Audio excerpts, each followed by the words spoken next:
Pila na ang mga deboto sa pagsisimula ng pahalik o pagpupugay sa Poong Jesus Nazareno sa Quirino Grandstand sa Maynila. Saksi live si Bea Pinlac. Bea?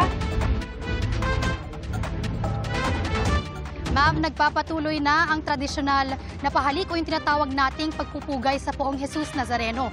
Mas maaga yan sa nakaplano sanang simula nito mamayang alas 12 ng hating gabi. Kanya-kanyang bitbit na panalangin ng mga debotong pumipila para sa pagpupugay sa Poong Jesus Nazareno. Ang ilan sa mga nakausap natin, first time lang makisa sa pista. Pero ang iba, higit isang dekada na raw itong ginagawa kasama ang kanilang pamilya.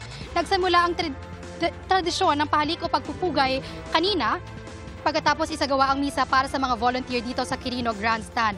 Hindi pa naman gaano kabigat ang pila sa mga oras na ito, pero ang ilang nakausap natin, inagahan na raw para hindi makipagsabayan sa inaasahang dagsa ng mga deboto bukas.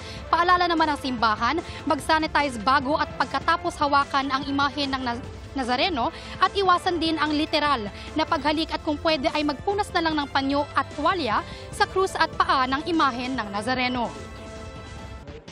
Mas maganda yung maaga man para makauwi kasi marami na tao bukas. Kasama ko si mga apo ko. Kaya kailangan ko talaga maaga.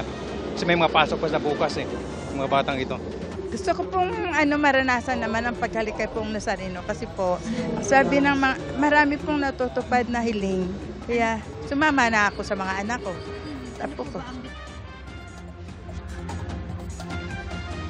Ma'am, sa mga oras na ito ay umikli na yung pila kumpara kanina at hindi na gaano kahaba kumpara naman sa mga nakaraang taon. Live mula rito sa Quirino Grandstand para sa GMA Integrated News, Bea Pinlac ang inyong saksi. Mga kapuso, maging una sa saksi. Mag-subscribe sa GMA Integrated News sa YouTube para sa iba't ibang balita.